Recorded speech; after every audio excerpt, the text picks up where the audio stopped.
ഏറ്റവും ഗുരുതരമായൊരു പ്രശ്നം ഏറ്റ മാനസികാഘാതമാണ്. അത് പ്രതീക്ഷിക്കാവുന്നതിനെല്ലാം അപ്പുറത്താണ്. അപ്പോൾ ആവശ്യമായത്ര കൗൺസിലിംഗ് അവർക്ക് നൽകണം തന്നെയാണ് കണ്ടിട്ടുള്ളത്. ഇപ്പോൾ വിവിധ മാനസിക വിദഗ്ധർ കൗൺസിലിംഗ് നൽകുന്നുണ്ട്. ഇനിയും ആളുകൾ വേണ്ടതായിട്ട് വരും. അതിന് പറ്റിയ ഏജൻസികളെ അടക്കം ഇതിൻ്റെ ഭാഗമാക്കി കാര്യങ്ങൾ നീക്കണമെന്ന് തന്നെയാണ് കണ്ടിട്ടുള്ളത്.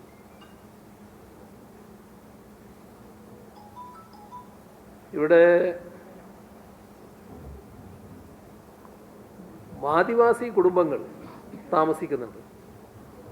അവരെ സ്നേഹപൂർവ്വം അവിടുന്ന് മാറ്റിക്കൊണ്ടുവരാൻ കഴിയുമെന്നുള്ളത് ശ്രമിക്കുന്നുണ്ട്. പക്ഷേ പലരും അതിന് താല്പര്യം പ്രകടിപ്പിക്കുന്നില്ല എന്നുള്ളൊരവസ്ഥയുണ്ട്. ആ ശ്രമം തുടരും. പക്ഷേ ഭക്ഷണം കൃത്യമായിട്ട് അവർക്ക് എത്തിക്കുക എന്നത് ഇതിൻ്റെ ഭാഗമായി തന്നെ നടപടികളായിട്ട് സ്വീകരിക്കുന്നുണ്ട്. അതിനകത്ത് നമ്മുടെ ട്രൈബൽ പ്രൊമോട്ടർമാരുണ്ട്. അവരെയും കൂടി അതിനായി പ്രത്യേകമായിട്ട് ഉപയോഗിക്കുക എന്നാണ് കണ്ടിട്ടുള്ളത്. ഇവിടെ നമ്മൾ കാണേണ്ടത് ഇപ്പോൾ ഒരു മഹാദുരന്തമാണ് സംഭവിച്ചത്. ഈ ദുരന്തത്തിൽ നിന്ന് വേറൊരു ദുരന്തത്തിലേക്ക് പോകാൻ പറ്റില്ല. ഇതിൻ്റെ ഭാഗമായി വരാനിടയുള്ള മറ്റൊരു ദുരന്തം പകർച്ചവ്യാധിയാണ്. അപ്പോൾ പകർച്ചവ്യാധി തടയുക എന്നുള്ളത് വളരെ പ്രധാനപ്പെട്ട കാര്യമാണ്. അതിനെല്ലാവരും സഹകരിക്കണം.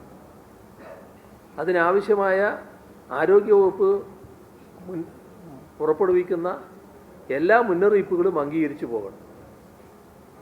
ഇപ്പോൾ പോസ്റ്റ്മോർട്ടം നടക്കുന്ന സ്ഥലം, അവിടെ ആളുകൾ തടിച്ചുകൂടൽ, അത്തരം കാര്യങ്ങളൊക്കെ ഒഴിവാക്കുന്ന നില സ്വീകരിക്കണം. ഇപ്പോൾ യോഗത്തിൽ, ഇപ്പോൾ രാഷ്ട്രീയ പാർട്ടികളുടെ യോഗത്തിൽ വന്നൊരു നിർദ്ദേശം, ഈ ബോഡി തിരിച്ചറിയുന്നതിന് ബന്ധുക്കൾ ചെല്ലുകയുള്ളൂ. അവിടെയും അനാവശ്യമായിട്ട് ആളുകൾ തള്ളിക്കയറുകയാണ്. അപ്പോൾ അവിടെ ബന്ധുക്കളായിട്ടുള്ളവർ പോയി കാണുക എന്നല്ലാതെ മറ്റുള്ളവർ തള്ളിക്കയറി നോക്കേണ്ട കാര്യമില്ല. അപ്പോൾ അത്തരത്തിലുള്ളൊരു ക്രമീകരണം പൊതുവേ നമ്മൾ ഏർപ്പെടുത്തേണ്ടതായിട്ടുണ്ട്. ഇതിൻ്റെ ഭാഗമായി തന്നെ മനുഷ്യർ മാത്രമല്ല, ധാരാളം വീട്ടുമൃഗങ്ങൾ ചത്തൊടുങ്ങിയിട്ടുണ്ട്. അപ്പോൾ അത് കൃത്യമായി സംസ്കരിച്ചില്ലെങ്കിൽ അതിൻ്റെ ഭാഗമായി വരുന്ന ദുരന്തമുണ്ട്. അതും കൃത്യമായി സംസ്കരിക്കാനാവണമെന്ന് കണ്ടിട്ടുണ്ട്. ഇവിടെ ഈ പ്രവർത്തനം ഏതാനും ദിവസം കൊണ്ടോ ഏതാനും ആഴ്ച കൊണ്ടോ നമുക്ക് പൂർണ്ണമായി പരിഹരിക്കാൻ കഴിയുന്നൊരു കാര്യമല്ല. കുറച്ച് നാളെടുത്ത് ഈ പ്രശ്നമാകെ പരിഹരിക്കേണ്ടതായിട്ട് വരും.